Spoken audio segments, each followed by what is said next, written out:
John, we're joined by someone we really like this week, our MLB Network teammate, Mark DeRosa.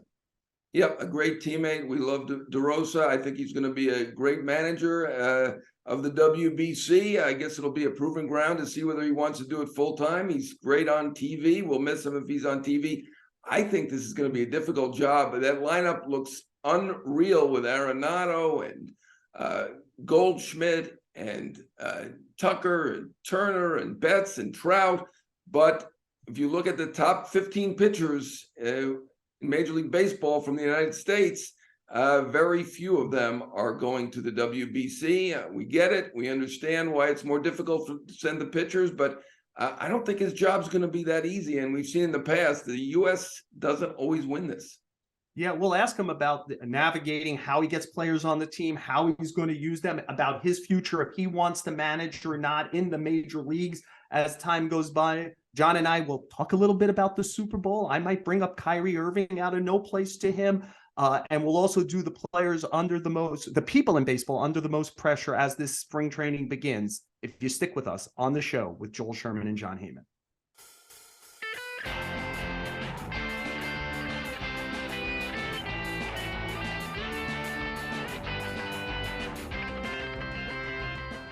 So, John, I want to do something I don't normally do. I want to give you a giant compliment to begin the show. I love, there was a tweet. This is non-baseball related. The Brooklyn Nets tweeted, "Thank you, Kyrie." And you responded in kind, "The Nets are a lot of things, but don't ever accuse them of being impolite." I loved it. Loved it. Because you know what it made me think about, John? Can you imagine, like, what's the equivalent in our sport? Like, thank you, Jacoby Ellsbury from the Yankees. Thank you, Bobby Bonilla from the Mets. Here's the tribute video for Art Howe and Carl Pavano. What nonsense, John. Yeah. And I thought that you did that well, so I wanted to give you a compliment up at the top of the show. Thank you. I appreciate that. It was a little subtle. Apparently, a lot of people didn't really quite get it. I got a lot of people suggesting to me, well, they do that for everyone. I said, well, not everyone tries to ruin the franchise like this guy did. Yeah. But I try not to do too much byplay with everybody, as you suggested to me. I think you're right about that. I got to stay away from that part. Yeah, I'm at zero. Yeah, like you wonder, what would he have had to do for them not to thank him? He didn't reach that point. John, I'm going to stick with not baseball for a second. Over the weekend, really, the baseball season always begins to some degree with the end of the NFL season, which we saw over the weekend. Did you watch the Super Bowl? What'd you think? Of course. I think everybody watches the Super Bowl. I mean, maybe because I was rooting a little bit for the Eagles, although we had Pat Mahomes on last week, and he was fantastic. I didn't like the fact that it ended with that kind of questionable penalty. We have, issues about officiating, refereeing, umpiring in baseball, but boy, in football, it really seems to decide the game a lot of times. You're more of an expert than I am. I personally didn't think that was much of a hold, but I think the player kind of copped to it afterwards. So I guess you can't complain too much. Mahomes, incredible, just an incredible player, one of the greatest of all time already. And what is he, 25 years old? Amazing. 27, yeah. 27, okay. James Bradbury, took the referees in the NFL off the hook a little by saying, yeah, I committed the penalty. I hope they didn't. John, I watched the game at a party, which I usually don't do, and I probably will never do again, because I realized, is it just generational, or was it always going to be like this, that everybody feels they have to say something after every freaking play, in a room? And just to go to my Twitter, the craziness is somebody looked at their phone after the halftime and said, oh, everyone's saying Rihanna did a great job. I'm like, well, what's the matter with everyone? Said, you watched the goddamn thing. What do you think of it? And it's like one guy was was predicting every play. He would go over 9. Then on the 10th one, he goes, I think they're going to run right, like some junior Tony Romo, and they run right. And you go, see, I told you. I'm like, you were 0 for 9. So yeah. I think I'm going to be in a cave again next time for the curmudgeon in me. I think you're probably watch. Yeah, you're great by yourself. I think. Yes, with all my friends. At a party, I'm not sure. Yes. I get it. Yeah, people should form their own opinions about stuff. Yeah. Remember, everyone's saying Rihanna did great. Anyway, John, like we said, the end of the NFL season means the beginning of the baseball season. I thought it'd be Yeah, we're about to turn up the ratchet on some pressure. Our guest today is Mark DeRosa. He's coming up next. Certainly, he'll be under some pressure to bring Team USA the championship in the World Baseball Classic. I wonder if we went 3-2-1. We started at your number 3. Who do you think's under the most pressure right now in our sport?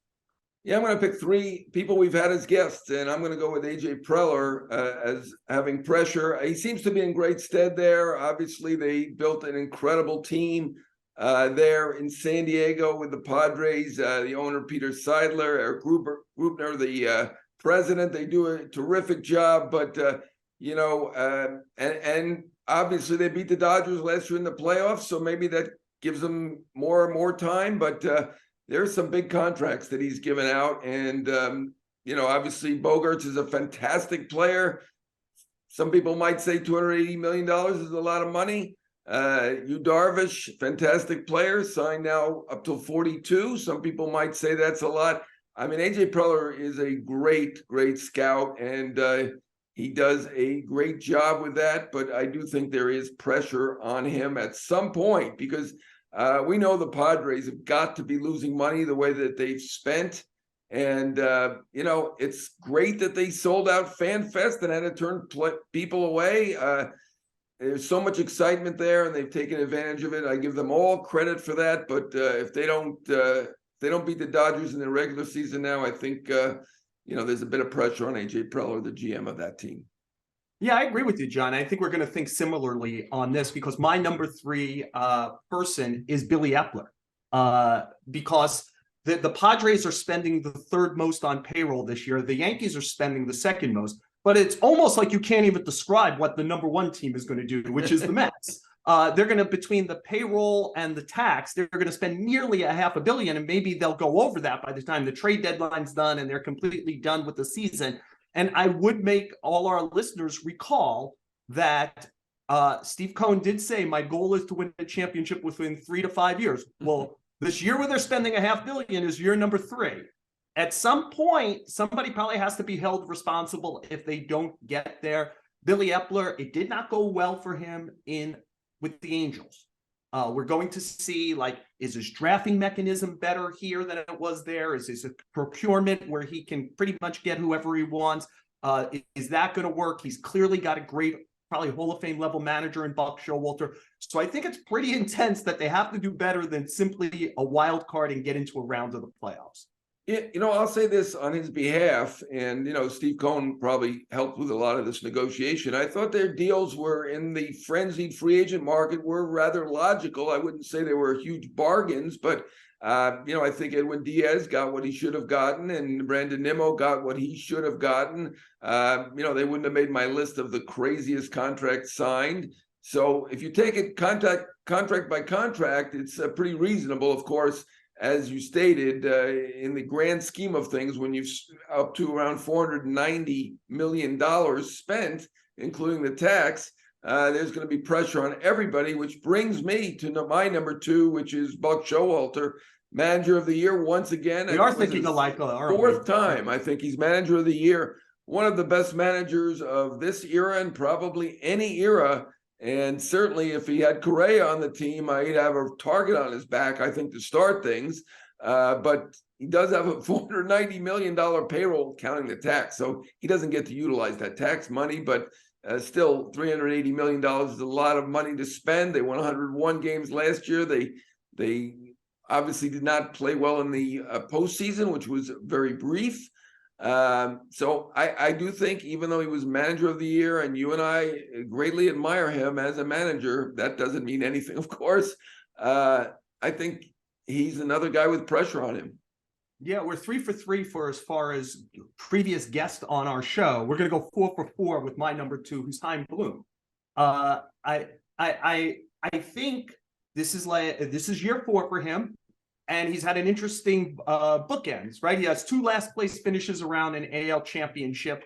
And this was an interesting offseason. He has said he wanted to get to the point where they had a strong farm system / money to spend, and that this is kind of the doorway to that. And they had an interesting offseason. I mean, I guess if we turn back the clock and Chris Sale and James Paxton and Corey Kluber pitch like maybe this is 2017, or the 2017 Dodger alums of Enrique Hernandez, who's playing shortstop, Kenley Jansen and Justin Turner. I said this on the show when we had him, John. I think they have the fifth most talent in the division. Now, they're a strange team. Sometimes they have the fifth most talent, and they win the World Series. They're a very bizarre team. And he was saying, I was like, oh, if you take away Rafael Devers, if we did a dispersal draft, who's the second pick? And he said there were better guys than like Whitlock and Hawk, who I mentioned. And I'm like, okay, so who is that? Cassis and Bello, who, by the way, are guys he did not bring in. They're from the previous administration. I'm not exactly sure about that team. He was getting booed there. I think there's a lot of pressure to not just finish last for the sixth time in 12 years in Boston.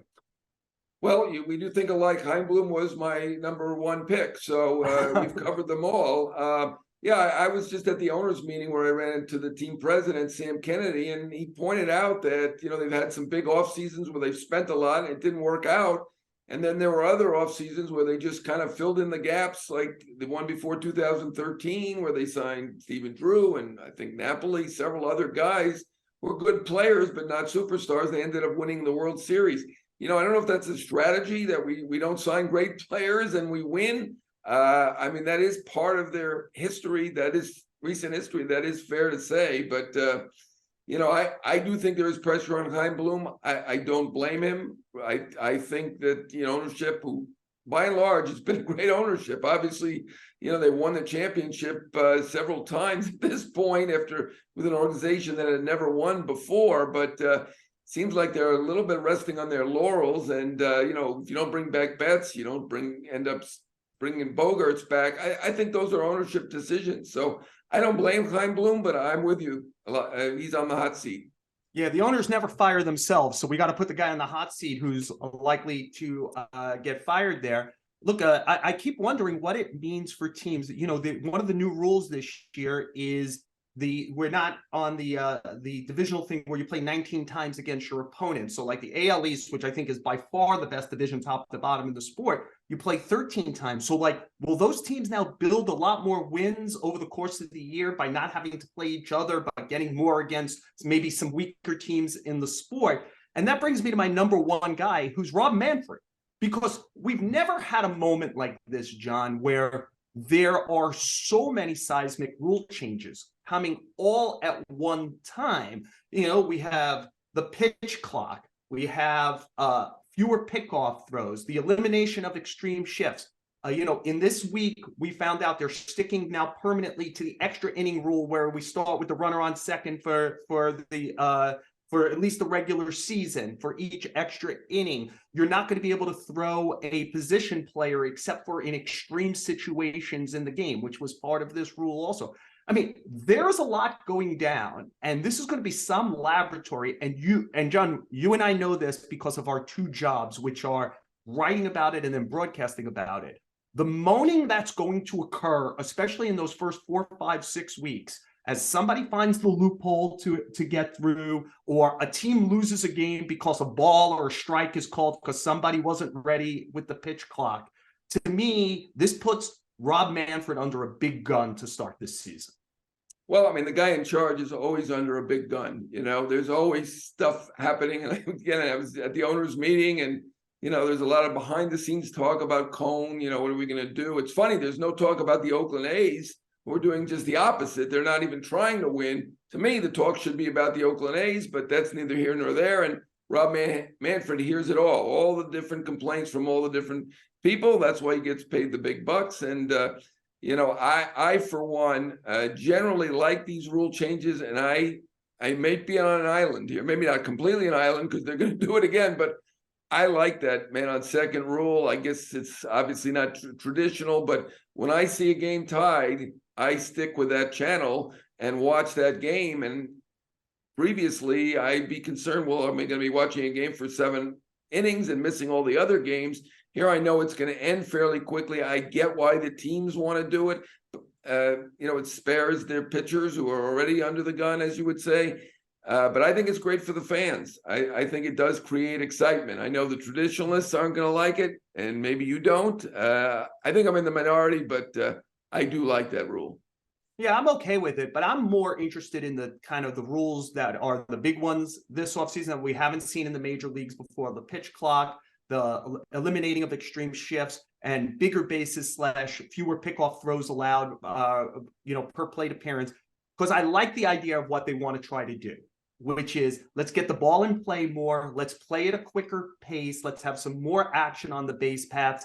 And I think, quite frankly, if MLB didn't put its hand on the scale, we were going to keep going in the other direction, and the other direction was uninteresting and boring.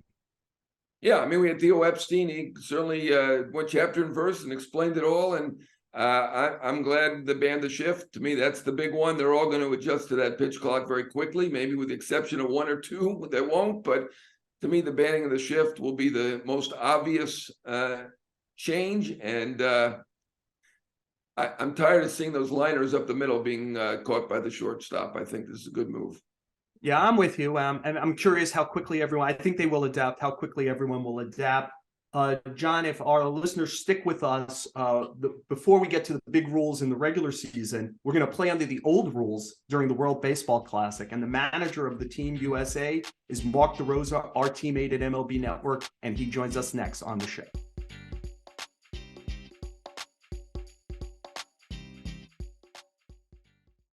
Back on the show with Joel Sherman and John Heyman. And look, this is a terrific guest for us because Mark DeRosa, besides playing 16 years in the major leagues, has worked at MLB Network for quite a while. And he's our teammate at the MLB Network. And John and I love working with him. And so we're so happy to have him. Mainly, he's the Team USA manager coming up for the World Baseball Classic. So, Mark, thank you so much for joining us on the show. No, thanks for having me. Teammates. Teammates. I like it. Yeah. You remain the teammate in the best shape for the season. But,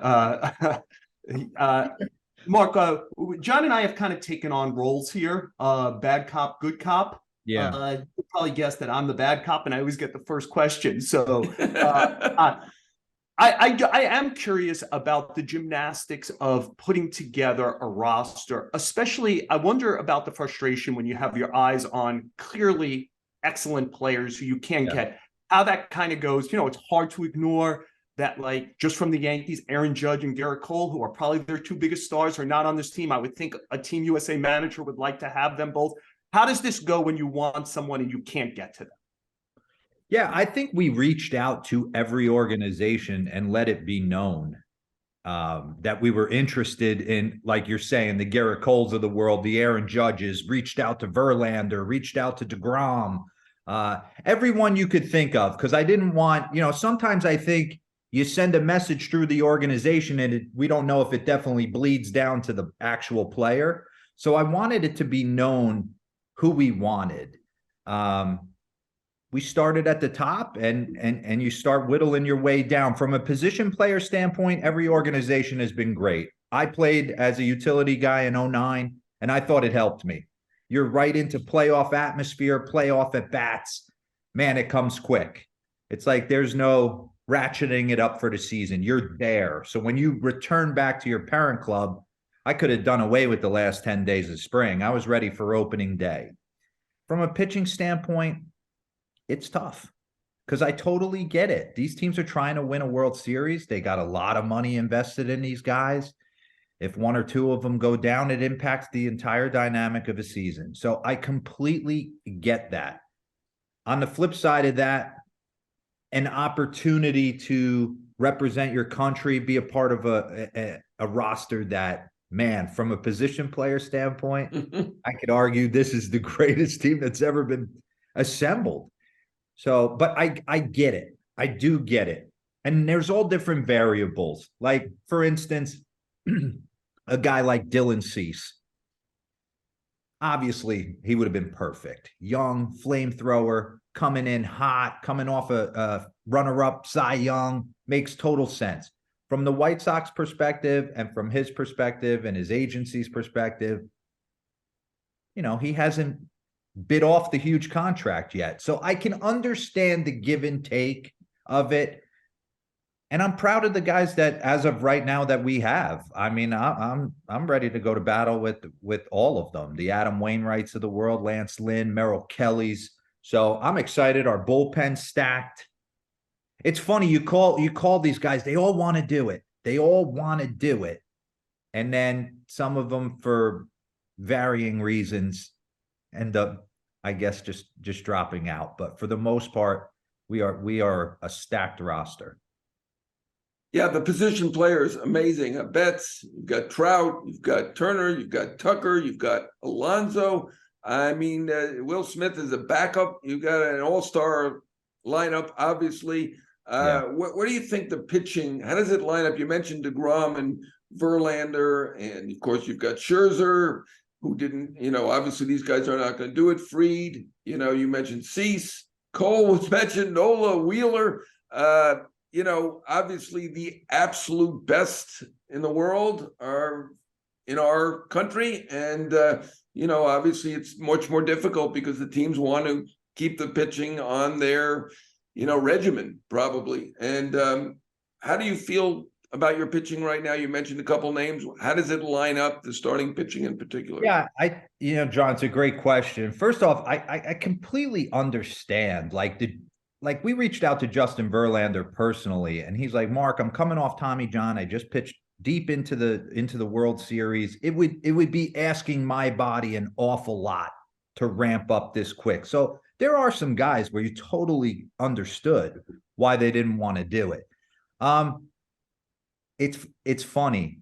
As far as matching them up, it has been a grind because guys are kind of in and then out. So what I've been doing is, my pitching coach is Andy Pettit. He has been phenomenal in this process with me. He really has. He is in the weeds with me every day. I told him we're going to be best friends when this thing's over. He has been great. Dave Righetti is a guy I won a World Series with in 2010 with the Giants. I sat there and watched him with Bochy for 2 years do his thing. So he has been phenomenal. I got Mikey Young on the staff, who has been phenomenal. Brian McCann, I brought him along with me to help out with Rio Muto and Will Smith. He loves to dive into the analytics. And then, Jerry Manuel, here's a guy who's won north of 700 games. So he's been there, done that. So I have definitely tried to pick the brains of everybody that we have to try and match this up. I think the biggest addition to our staff has been Pat O'Shea, who's an analytics guy with the Dodgers, because I like that stuff. Listen, there's some gut that goes into it, but if you're going to line up an Adam Wainwright or a Lance Lynn against Great Britain or Canada, then I want to know, how many lefties are in the order? What do they do against Wainwright's spin? How do they handle elevated fastballs? I'm not just going to hand the ball. There will be no decision here that hasn't been thought out to the nth degree. It won't be you're next in line. There will be a rhyme and reason as to who takes the ball and starts the game. But it's going to be a little different, kind of jumping off Jim Leland in 2017. The tournament's a little different. Once we get to Miami, it's single elimination and you're out. We are going to piggyback starters. So we're going to carry 7 starters. So you're going to see for example, you're going to see a Lance Lynn followed by a Miles Michaelis, something along those lines, kind of bridge to get to the bullpen. D-Ro, you kind of went to what I wanted to know, which is the delicate dance here you have of, clearly you want to win this tournament. Mm-hmm. There's national pride, there's personal stuff. I'm sure all the players would like to win, but you also are doing this during spring training when guys are getting ready. And the fear of every team, especially when it comes to pitching, is someone is going to get hurt. And I'm sure guys have reached out to you and said, hey, please don't let my guys throw more than 40 pitches. I wonder if you could speak to the delicate dance that you're not managing like most people manage, which is simply to win games. Yeah, I would say the easiest answer to that, Joel, is I'm not going to jeopardize anybody's season for personal accomplishment and us trying to win this thing. I have and am in the process of, when somebody commits, I call their pitching coach and their manager and get a feel of exactly how they want them used, exactly what the rules are to the tournament. I mean, the first round pool play, you can't throw more than 60 pitches. So where are you at along, whether you're a starter or a reliever, where are you at on that day, March 11th, March 12th, wherever it may be? I will follow to the letter of the law what these teams want. So for example, like a Devin Williams, for example, I know how important he is to Milwaukee's season. So in talking with their pitching coach, he has given me just ample knowledge on how to handle him. If it's an easy inning for him, give him a day and then bring him back. If he grinds a little bit, maybe 2 days off and bring him back. So there's, like you said, there's a delicate dance to. I've filled up multiple notebooks of how I want to deploy it. It's good to be a UPenn student at this moment. Hero, you mentioned the 2009 team, which was stacked from a position standpoint as well. We recall that Jimmy Rollins and Derek Jeter had to split the shortstop position. It was that deep a team, and you were a utility man on that team. That team got to the semis, I believe, and lost to Japan, which is always good. You know, our team looks stacked again, but those other teams are pretty good. How do you think our stacked team stacks up against these other teams? And I mean, all eyes are going to be on not only your team, but Ohtani. What do you expect from him? I've heard he is going to be pitching. They've got him lined up for one game already. Are you expecting him to pitch? And do you think Japan again is the biggest challenge? There are a few challenges out there, I think. Yeah, I'm going to treat Great Britain like they're Japan. I mean, I don't have the luxury or I'm not Jim Leland where I've been there, done this before. I'm going to grind out every victory. Obviously, Japan's going to be there when the dust settles, right? They are absolutely stacked. And, Shohei's, you can argue, the best player in the game. So I expect him to be on the mound. It's funny, you look at the way this tournament sets up. It's like when you get to Miami, if and when, that 18th is the first true elimination game, quarterfinal game to get to the semis. I would expect Ohtani on the mound for Japan that night. The Dominican roster certainly looks dangerous as all get out. I mean, their lineup is equal to ours.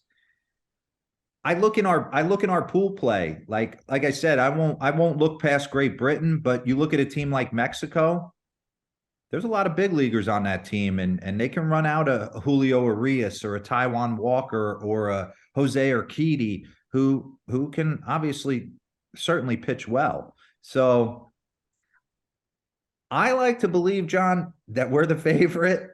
I don't know on paper, watching kind of the reveal show, I saw a lot of people leaning Dominican and Japan. We'll see. Yeah. We'll see. I just want a shot at it, right? I would love nothing more than on March 18th to take on the Dominican in front of 55,000 people and have it be just an electric atmosphere for the game. D-Ro, feel free, if you'd like, to tell us which teams have been the biggest pains in the ass trying to get their players. But if you don't want to do that, can you tell us who's been good and why? Like you mentioned, like Devin Williams with the Brewers, like getting details, like who's helped you along the way in, again, what is a tricky tightrope that you have to walk? Yeah, it is. Obviously, like, for example, the Kansas City Royals will have Brady Singer and Bobby Witt Jr. on the team, two young, blossoming superstars.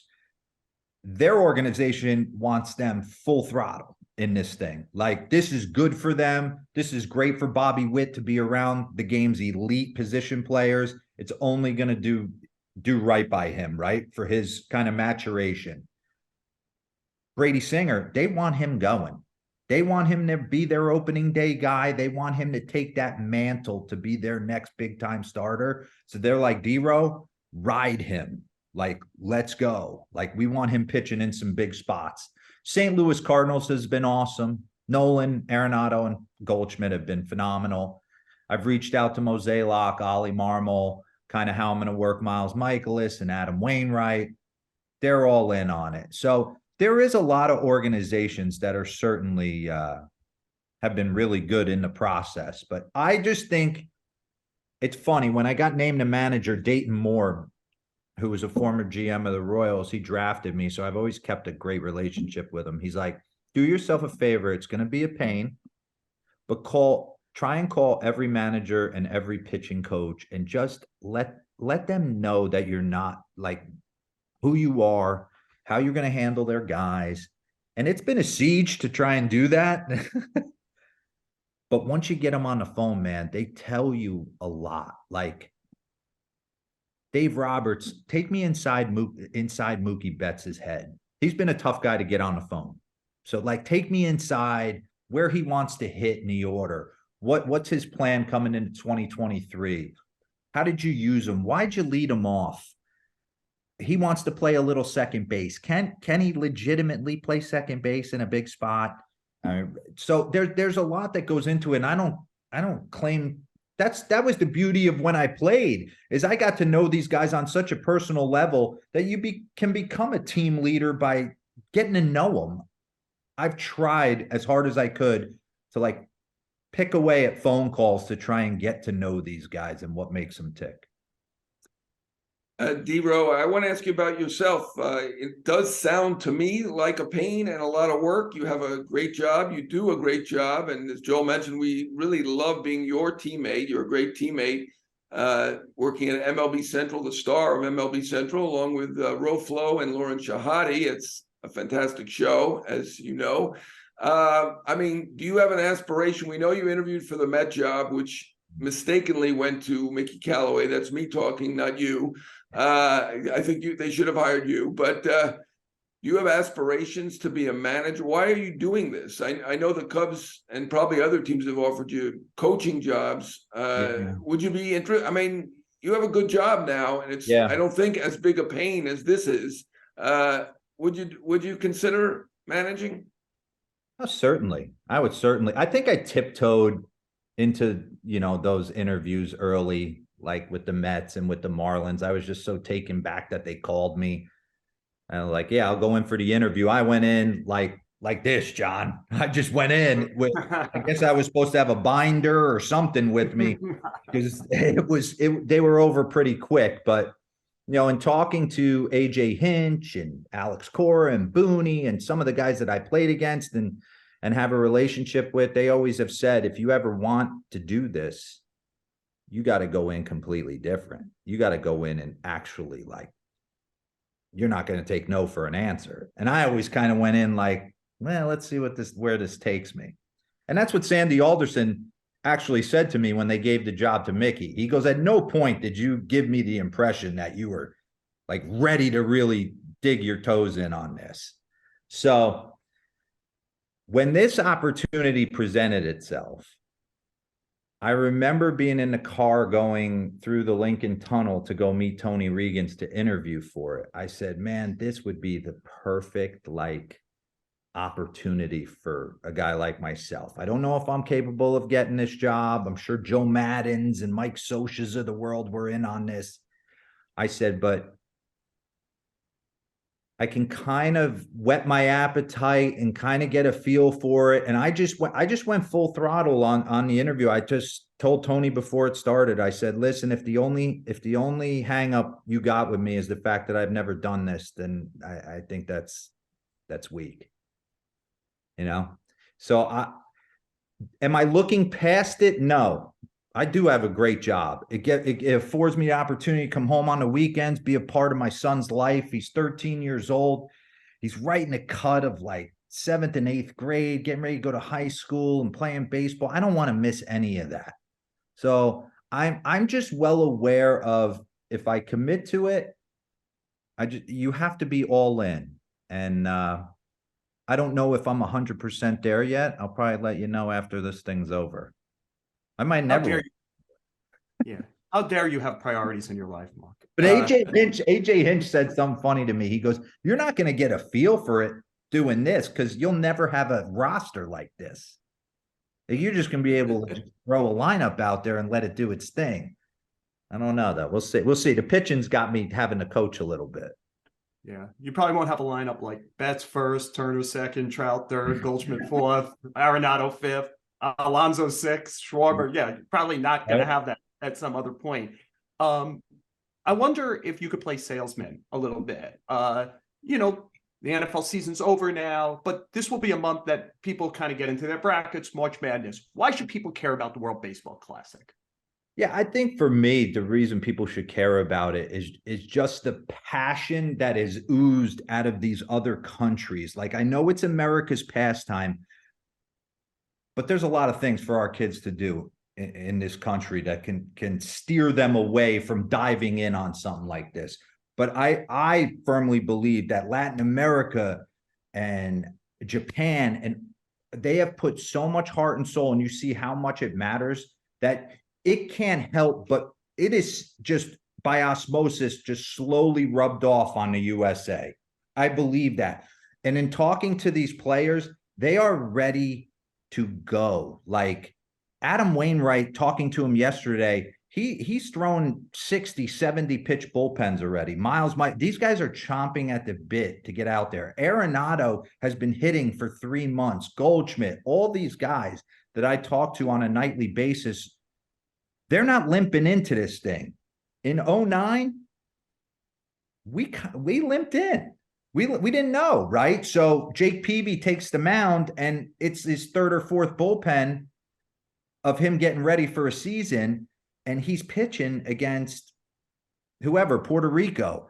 Man, you're not getting the best version of Jake Peavy at that moment. I just think that organizations and guys have bought in to, if they're going to do this, they're preparing a heck of a lot earlier to be ready. So you're going to get the best version of what these guys got here. You know, I'm going to go off the board a little bit and steer away from the WBC for a second. You had a little bit unusual start in that you went to an Ivy League school, Penn, which I think Joel referenced earlier. How did you make that decision? I know you were a good quarterback too. Was that a chance to play both sports? Yeah. Because there's very few major leagues. Obviously, Chris Young, and we know about a couple others who went to Dartmouth. Not many major league players took that route through the Ivy League. Did you see yourself as a potential major league player when you went there? And just now looking back on your career, you played for a long time, I think 15 years, very productive. The one place you weren't productive, you got a ring though, and you made the most money, which was San Francisco. So Brian Sabian, he'll never let me live that down either. He tells me every time I see him. Yeah, so I mean, what is that like? I mean, you're a guy who really produces and works. I mean, you must watch every game to say the things that you come up with. You obviously work. I mean, I think you still feel a little guilty about San Francisco, but I did want to ask you about the Penn. Yeah, I thought so. About the original decision, which led to a 15 or 16-year major league career. Did you expect that? I was a good athlete as a kid. I was a late bloomer physically. I graduated high school at about 6'1", 175 pounds. And I say this I thought I was a damn good high school quarterback. And I had a lot of scholarship offers for football.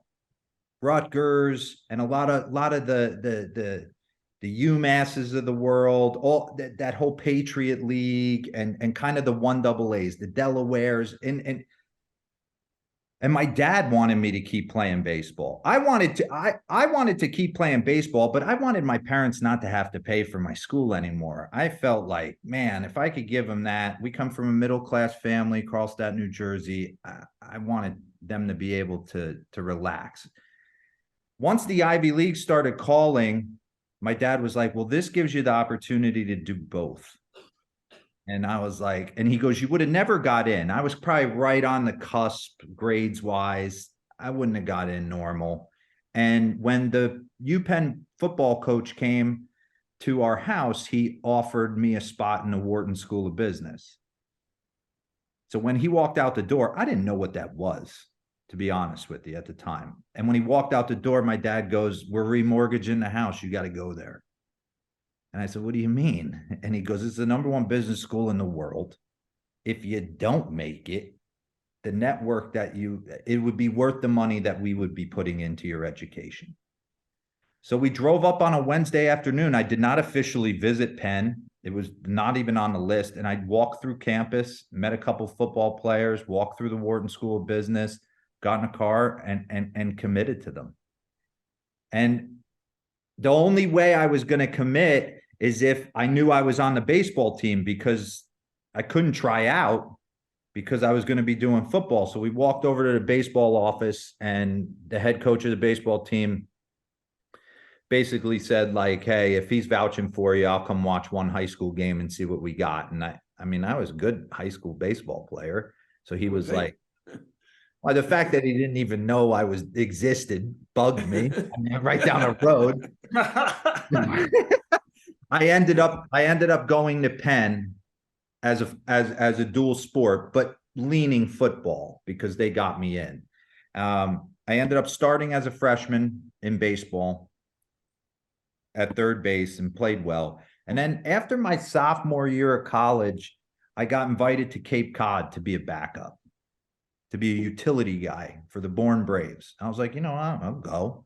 It's not going to interfere with football. Troy Gloss was the third baseman. John McDonald was the shortstop. So that's who I would be backing up. Troy Gloss left for Team USA. I played third base. They didn't bring anyone in. And I made the all-star team. And I remember leaving. I stayed with an elderly woman. I stayed in her basement during those Cape Cod days. I remember leaving, driving home to New Jersey. It was like a 6-hour ride back from the Cape. I just said to myself, if that's the best college baseball players in the world, then I'm right there. So then it like flipped then I went completely away from football and was like, all right, we're going all in on baseball. And got drafted and signed with the Braves and grinded it out. By the way, when you used osmosis correctly in a sentence, we all knew you were an Ivy Leaguer. So most former major leaguers wouldn't have been able to flip that through, just so you know, D-Row. I actually thought John was going to steal my last question because I was going to go back to UPenn and you being a quarterback also. We just completed the Super Bowl. Yeah. And I wanted to take you off the beaten road a little bit and just say, you probably watched quarterback played at the highest level ever by the guy who won the Super Bowl and Pat Mahomes. As a former quarterback, I wonder, do you believe what you did is what he does and just where it has evolved over the years? It's crazy. I said that yesterday when we were sitting there before the game. He's the wild card, right? Like on paper, it screamed the Eagles. Better offensive line, better defensive line. I mean, roster to roster, they don't compare. But they have an unguardable player in Travis Kelce. You can argue he's the greatest tight end of all time. And they have a quarterback who makes miracles happen. So, it's funny.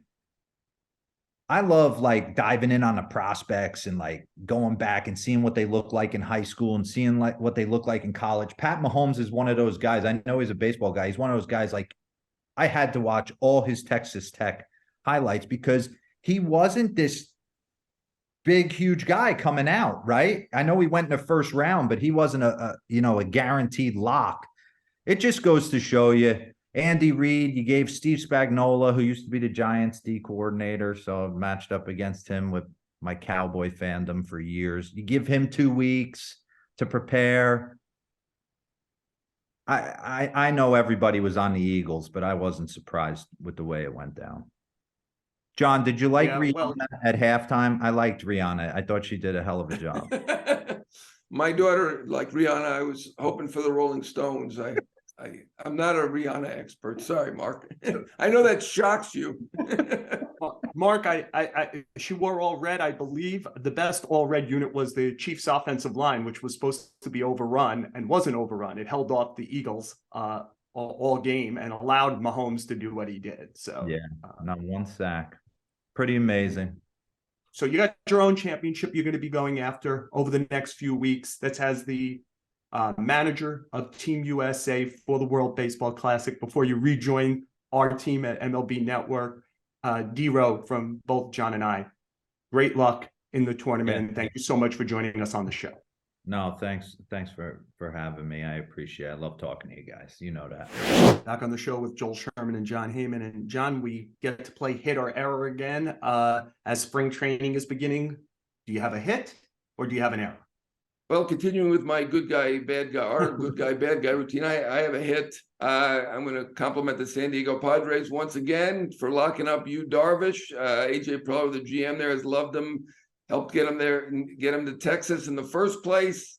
Traded for him, made a nice trade for the Padres, and now they've got him locked up through the age of 42, which, some people are going to say, how many pitchers last to 42? I think Verlander will, and Scherzer might, but not too many do. Darvish may or may not, but I give the Padres credit for going all out in a mid-market. I know a lot of people are complimenting them, and I see it all over Twitter about them in a small market. That is not a small market, but still, it's not a big market. It's not one of the major markets. It's market number 12, just to correct everybody I see on Twitter, but still, they're acting like they're in market number 2 or 3. So compliments to the San Diego Padres, AJ Preller, Peter Seidler, Eric Rupner, all of them do a great job. Yeah, John, I would piggyback and just say, what you said before is so right on the nose, which is we tend to criticize the teams that spend as opposed to, say, the Oakland A's. And I'm with you. Like Peter Seidler's decided, I'm willing to either lose it or build it to the point where I'll make it back in the future. And we should applaud teams that are going for it. I'm going to deal with a team at the very top of the market. If you remember last week, John, I was very critical of how the Yankees behave. And you were defending them, saying they are different. And once again, as spring training's opening, they're going to be different. So they're going to be my error, John. If you notice, there's all these beautiful pictures from spring training as this week begins. I saw some from San Diego and Atlanta and St. Louis. And by the way, the Mets, who play in New York also. So please don't tell me about the market. The Yankees do not let media in until Wednesday. They are playing by the rules. In theory, but they're the only ones playing by those rules. So, like when I know what will come here, which is, hey, stop whining about your business. But my business is to help the fans. Like, if you think that I I would care generally about most of the stuff I ask questions about, I don't. I'm asking it because I think that people care about it. And the Yankees are keep everyone away from ever answering questions. Prepare them to say the most vanilla nonsense in the world. And once again, they are keeping fans from finding out about their team. That's what they're doing. We could talk about media being kept out, but they are keeping their fans from fully knowing more about the product that is the New York Yankees, and they suck because of it. Well, I'm with you. I mean, I think you're right. You're right on there. I mean, it's I'll play the good guy and give the Mets credit for not doing that. I'm going up to the Mets a day early, and looking forward to it. Buck Showalter will talk. They'll bring in a player or two. So give the Mets a little credit there, but I'm with you on the Yankees. I don't know why they feel all these guys need to be protected like they do. And, I can recall going around looking for phone numbers of guys who I talked to basically every time I was at the park. And a couple of them said to me, oh, well, the PR guy told me not to give me my number out. I know I like you, John, but I'm not allowed to give out my number. Well, there are adults, so maybe they can make their own decisions, but they are afraid of anything happening, I guess. I don't know. Their publicity has been 99.99% positive, and they don't seem to get that. Yeah. Our Yankee beat writer, Greg Joyce, is outside the right field fence today and they did send one player out who made news. So they did it, but they were covering it from outside the complex. It's the only one I saw like that. Not great for the fans. But, we'll see how it goes for the rest of the spring training. We'll be with you during the rest of spring training in the season. If you listen to the show, it's a podcast from the New York Post. Thanks to Jake Brown and Andrew Hartz for helping us with the show by being the producers. They do such a great job every week. I guess I should mention, after killing the Yankees, this drops on the Yes app on Tuesday by noon. They are good partners on that. Subscribe to the show on Apple Podcasts, Spotify, or wherever you get podcasts. Give us a 5-star rating on Apple and Spotify. And again, please join us every week for spring training and during the season on the show with Joel Sherman and John Heyman.